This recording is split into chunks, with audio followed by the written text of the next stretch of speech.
Nagsisimula ang pelikula sa isang babae na nagngangalang Arlen na may markang nakasulat na BB5040 sa ilalim ng kanyang tainga. Sa pagkakaroon ng numerong ito, opisyal siyang naging 540 na bilanggo sa kulungang ito na tinatawag na Bad Batch. Kakaiba sa ibang mga bilangguan, ang Bad Batch ang may pinakamalupit na sistema ng pagpaparusa kung saan ang mga bilanggo ay kailangang mabuhay ng mag-isa sa isang malawak na disyerto kung saan walang batas na umiiral. Binigyan lamang sila ng kaunting supply, isang piraso ng tinapay at isang bote ng tubig. Nagpatuloy si Arlen sa paglalakad ng walang patutunguhan sa kahabaan ng disyerto hanggang sa nakita niya ang isang sira-sirang sasakyan na nakaparada doon. Sa kasamaang palad, ang kotse ay nasira ng husto at hindi na gumagana. Nagpasya siyang maglagay ng kanyang lipstick doon. Habang tinitingnan niya ang larawan nila ng kanyang nobyo, nakita niya ang isang golf cart na papalapit sa kanya mula sa likuran. Napagtanto niyang may mali, kaya nagpasya siyang tumakbo, ngunit mas mabagal ang kanyang pagtakbo, at siya ay nahuli. Siya ay binugbog at nawala ng malay. Nang sa wakas ay nagising siya, natagpuan niya ang kanyang sarili na nakahiga at nakagapos. Hindi nagtagal, may babaeng lumapit sa kanya, at nakilala siya ni Arlen bilang ang tao na humahabol sa kanya kanina. Pagkatapos ay nagturok ang babae ng ilang uri ng gamot sa katawan ni Arlen. Ang babae ay gumawa ng hindi kanais-nais sa pamamagitan ng pagputol sa binti at braso ni Arlen. Napasigaw si Arlen sa sakit hanggang sa mawalan ng malay. Dinala ng babae ang braso at binti ni Arlen at niluto ito na parang normal na karne ng hayop. Pagkatapos ay nabunyag na si Arlen ay nahuli ng isang grupo ng mga cannibal. Gaya ng inaasahan, nakaligtas ang mga bilanggo doon sa gutom sa pamamagitan ng pagkain sa iba pang mga bilanggo. Kahit papaano ay buhay pa si Arlen kahit nawalan siya ng mga paa. Alam niyang wala siyang magagawa para palayain ang sarili dahil sa kanyang kalagayan, kaya gumawa siya ng marumi, literal na panlilinlang. Tumae siya at pinapahiran niya ng tae ang kanyang sarili, sa pag-aakalang mawawalan ng gana ang mga kanibal sa pagkain ng kasuklam-suklam na biktima na tulad niya. Nagtagumpay ang kanyang plano, ngunit sa halip na patayin si Arlen, tinanggal ng babae ang tanikala ni Arlen para linisin siya. Sinamantala ni Arlen ang kanyang tanging pagkakataon, kumuha siya ng crowbar sa malapit, at hinampeds ang babae. Matapos matagumpay na mapabagsak ang babae, kinaladkad ni Arlen ang kanyang katawan habang nagtatago sa paningin ng sinuman. Sa kabutihang palad, nakakita siya ng skateboard at ginamit niya ito upang tulungan siyang makagalaw ng mas mabilis kahit nahihirapan siya na gumalaw ng maayos. Sa gitna ng paglalakbay, sa wakas ay huminto si Arlen dahil nawalan siya ng lakas.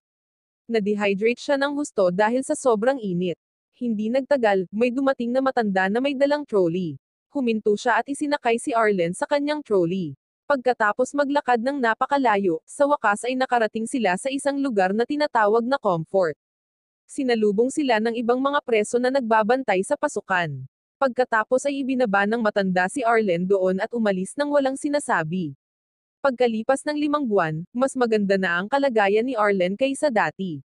Maaari siyang kumita ng pera na magagamit niya upang makabili ng pagkain.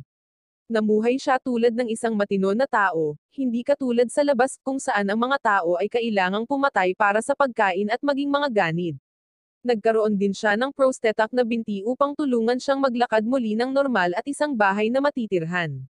May mga doktor pa sila. Sa teritoryo ng mga cannibal, isang mabangis at matipunong lalaki ang makikita natin. Siya ang ganid na namuno sa mga bilanggo na cannibal na tinatawag na bridge people. Kahit na siya ay mukhang nakakatakot, ang lalaking ito, na tinatawag ng lahat na mayami man, ay may puso na parang isang anghel pagdating sa kanyang anak na babae, na si Honey. Ang isa pang nakakagulat na bagay, si Miami Man ay isang napakagaling gumuhit. Mahal niya ang kanyang anak kaya naipinta niya ito ng detalyado. Pagkatapos ng kanyang pagpipinta, pumunta siya sa kusina upang katayin ang nahuli nilang babae para sa kanilang hapunan. Sa Bad Batch, kung saan walang batas ang umiiral, at kung ang isang bagong bilanggo ay makatagpo ng grupong ito, madalas itong nangangahulugan ng agarang kamatayan. Matapos tadtarin ang biktima, niluto ni Miami Man ang karne at inihain ito sa kanyang anak. Kinabukasan, bumili si Arlen ng baril para sanayin ang kanyang sarili sa paggamit ng baril para manghuli ng mga uwak at makain niya ito. Lumabas siya ng comfort at nagpatuloy hanggang sa makarating siya sa isang junkyard. Doon, nakita niya ang golf cart na kinilala niya bilang ang sasakyan na ginamit ng mga kanibal na humuhuli sa kanya na pumutol sa kanyang paa at braso. Nandoon din si Honey kasama ang babaeng kumidnap sa kanya. Lumapit si Arlen at binaril sa ulo ang babae gamit ang kanyang baril, bilang paghihiganti sa ginawa sa kanya. Gayunpaman, naawa siya sa pag-iwan kay Honey na mag-isa sa disyerto, kaya dinala niya siya pabalik sa comfort. Tulad ng karamihan sa mga bata, si Honey ay tila interesado sa pag-aalaga ng kuneho nang makita niya ito, kaya binili ito ni Arlen para sa kanya. Dinala siya ni Arlen sa kanyang bahay at sinubukang kausapin, ngunit dahil hindi pa nakaranas si Honey na makipag-usap sa ibang tao bukod sa kanyang ama at sa babae kanina, mukhang natakot siya nang subukang lapitan siya ni Arlen. Kahit na tinanong ni Arlen ang kanyang pangalan, nanatiling tahimik si Honey, tumangging magsalita. Samantala, nag-alala si Miami Man dahil hindi pa umuwi ang kanyang anak, kaya hinanap niya ito. Natagpuan niya ang patay na babae sa junkyard ngunit si Honey ay wala kahit saan. Napagtantong may kumuha sa kanya, naging determinado siyang hanapin ang kanyang anak. Hindi nagtagal, lumitaw ang matandang nagligtas kay Arlen. Ipinakita sa kanya ni Miami Man ang mukha ng kanyang anak at tinanong ang matanda kung nakita niya ito. Sa halip na direktang sumagot, ang matanda, na isa palang pipi, ay nagpahiwatig na gusto niyang iguhit siya ni Miami Man kapalit ng impormasyon. Sumang-ayon si Miami Man, iginuhit niya ang matanda sa papel. Nasisiyahan, itinuro ng matanda na mahahanap niya ang kanyang anak sa comfort. Samantala, pilit pa ring nilapitan ni Arlen si Honey. Dinala niya siya sa maraming tao at nagsasaya sila doon. Sa panahon ng kasiyahan, lumitaw ang pinuno ng comfort, na kilala bilang si Dream. Hindi tulad ni Miami Man, na brutal at malupit, sikat si Dream sa kanyang maluwag at malayang estilo ng pamumuno. Gumawa pa siya ng sarili niyang pera, na ginagamit ng mga tao sa comfort para sa mga transaksyon. Iginagalang siya ng kanyang mga tagasunod dahil sa pagbibigay niya sa kanila ng kalayaang magsaya. Sa panahon ng party, uminom si Arlen ng gamot at nagsimulang mag-hallucinate. Sa kanyang pag-hallucinate, hindi niya namalayan na si Honey ay gumala ng mag-isa para hanapin ang kanyang kuneho. Sa hindi inaasahang pagkakataon ay nakasalubong ni Honey si Dream at ang kanyang buntis na asawa, na agad siyang dinala sa kanilang mansyon. Walang kamalay-malay si Arlen dito at nagpatuloy siya sa pakikipag-party hanggang sa napagtanto niyang nawawala si Honey. Sinimulan niyang hanapin siya, humihingi ng tulong sa mga tao na nasa party. Sa kasamaang palad, ang kanyang pag-hallucinate ay naging sanhi ng kanyang paglihis sa hangganan ng comfort. Nawala at lasing, hindi man lang napansin ni Arlen nang dumating si Miami Man sa kanyang likuran. Kinaumagahan, nagising siya at natagpuan ang sarili na nakahiga sa disyerto. Napagtanto niya na kinuha ni Miami Man ang kanyang prosthetic leg. Ipinakita sa kanya ni Miami Man ang isang sketch ng mukha ni Honey at hiniling na malaman kung nasaan ang kanyang anak, ngunit nagsinungaling si Arlen, na sinasabing hindi pa niya kailanman nakita ang batang babae. Si Miami Man ay hindi agad naniwala sa kanya at sa halip ay pinagbantaan siya, inutusan siyang tulungan siyang mahanap si Honey. Sa kanilang pagpunta sa comfort, nakasalubong nila ang isa sa mga bridge people na nag-alok na papalitan niya ng gasolina si Arlen. Sa pag-aakalang kailangan pa rin siya ni Miami Man para mahanap si Honey, medyo hindi nag-alala si Arlen. Gayunpaman, sa kanyang pagkabigla, kinaladkad siya ni Miami Man, at nang walang pag-aalinlangan, ay pumayag na ipagpalit siya sa gasolina.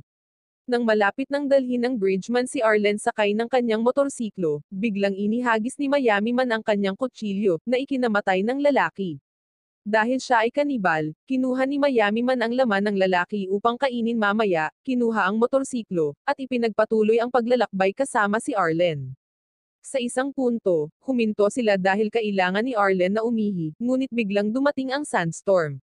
Si Miami Man ay pumunta kay Arlen at tinakpan si Arlen ng malaking tela upang protektahan siya mula sa sandstorm. Naging awkward ang sitwasyon dahil napilitan silang umupo malapit sa isa't isa. Nang gabing iyon, nagpahinga sila at nagluluto ng mga bahagi ng katawan ng tao para sa hapunan. Kumain si Miami Man habang nandidiri si Arlen. Nagtataka, tinanong ni Arlen kung bakit napunta si Miami Man sa lugar na ito. Nakapagtataka, hayagang ibinahagi niya ang kanyang kwento, ipinaliwanag na siya ay naaresto dahil sa pagiging isang illegal na immigrant mula sa Cuba. Nang tanungin ni Arlen ang tungkol sa kanyang numero ng bilanggo, ipapakita na sana ito ni Miami Man, ngunit sinamantala ni Arlen ang pagkakataong agawin ang kanyang kutsilyo. Bagamat nagbanta si Arlen na papatayin siya, si Miami Man ay hindi natakot at basta-basta siyang nilapitan. Bigla siyang tinamaan ng bala sa dibdib kaya nasugatan siya. Ang pagbaril ay nagmula sa isang bilanggo na nagawang makatakas mula sa teritoryo ng kanibal. Nang makita ng lalaki si Arlen, na nawalan ng braso at binti, napag-alaman ng lalaki na siya ay isang biktima ng mga cannibal at inanyayahan siyang sumama sa kanya sa comfort. Sa huli, pinili ni Arlen na bumalik sa comfort, malinaw na dahil hindi niya gusto ang pagiging malapit sa pinuno ng mga taong naging sanhi ng kanyang kapansanan kahit na ang isang sandali ng pag-aalinlangan ay kitang-kita sa kanyang mga mata. Pagdating sa comfort, agad na ipinaalam ng lalaking tumulong sa kanya sa mga gwardya sa gate na siya ay isang bagong bilanggo na may serial number na 5,828. Ibinunyag nito na mahigit 800 bagong bilanggo ang itinapon sa disyerto sa loob lamang ng 5 buwan. Napaisip si Arlen kung paano siya magpapatuloy na mabuhay ng malaya kung patuloy na lumalaki ang bilang ng mga bilanggo. Nag-aalala tungkol sa nasugatan na si Miami Man, nagpasya siyang bumalik sa huling lugar na kanilang tinigilan. Gayunpaman, pagdating niya doon, wala na siya roon. Ang tanging nahanap niya ay ang kanyang sketchbook na naiwan.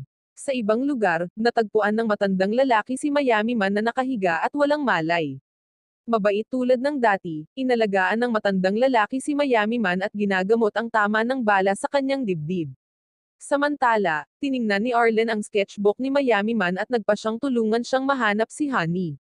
Gumawa siya ng kopya ng sketch at nagtanong sa mga tao sa paligid ng comfort para sa anumang impormasyon. Sa kasamaang palad, tila walang nakakita kay Honey. Muntik na siyang sumuko hanggang sa hindi sinasadyang namataan niya si Honey na papaalis sa mansyon ni Dream kasama ang asawa ni Dream. Mula nang mamuhay kasama si Dream, si Honey ay itinuring na parang isang prinsesa, pinakain ng masasarap na pagkain at natutulog sa marangyang silid. Salamat sa tulong ng matanda, si Miami Man ay nakakuha ng isa pang motorsiklo para makapunta sa comfort. Bagamat hindi sila nagkaroon ng pag-uusap dahil ang isa sa kanila ay pipi, malinaw na nabuo ang ugnayan sa pagitan nila, at nagpapasalamat si Miami Man sa tulong ng matanda. Pagsapit ng gabi, dahil alam na ni Arlen na si Honey ay nakatira kasama si Dream, kaya pumunta siya sa mansyon. Sa loob, nakita niya ang maraming buntis na babae at napagtanto niya na si Dream ay nagtayo ng sarili niyang pamilya doon. Natuklasan din niya na nakuha ni Dream ang kanyang kayamanan sa pamamagitan ng pagbebenta ng droga, na nagbigay daan sa kanya upang mamuhay ng marangyang buhay at magbigay ng kaginhawahan sa iba pang mga bilanggo, para walang sino man ang magtraidor sa kanya. Nagpahayag ng interes si Arlen na maging isa sa mga asawa ni Dream, na nagudyok sa kanya na utusan ang kanyang asawa na maghanda ng isang silid para sa bakbakan nila ni Arlen. Gayunpaman, hindi totoo ang intensyon ni Arlen. Sinadya niyang lokohin si Dream para maisakatuparan ang plano niyang iligtas si Honey at ilayo siya doon. Naglagay siya ng baril sa kanyang prosthetic na sapatos, at nang dumating ang isa sa mga babae ni Dream para tingnan siya, kinuha niya ang babae na hostage at hiniling na palayain ni Dream si Honey. Naging malinaw, na bukod sa paggamit ng mga babae para matupad ang kanyang mga hangarin, umasa rin si Dream sa kanila bilang kanyang mga armadong bodyguard. Sa kabutihang palad, sumunod si Dream, pinayagan sina Honey at Arlen na umalis nang hindi nasasaktan. Matapos iwan ang babae ni Dream malapit sa gate ng comfort, nagmaneho si Arlen ng golf cart para hanapin si Miami Man. Sa kalaunan ay muling nakita niya si Miami Man, na tuwang-tuwa nang makitang ligtas ang kanyang anak. Ibinunyag ni Arlen na gusto niyang manatili kina Miami Man at Honey, na ipinagtapat na ang kanyang oras na magkasama sila noong naglalakbay sila patungo sa comfort ay naging dahilan upang magkaroon siya ng damdamin para sa kanya. Noong una, nag-alinlangan si Miami Man sa paniniwalang ang disyerto ay masyadong mapanganib para sa isang tulad ni Arlen. Gayunpaman, iginiit niya, sinabing mas gugustuhin niyang harapin ang panganib kasama sila kaysa mamuhay ng mag-isa sa comfort.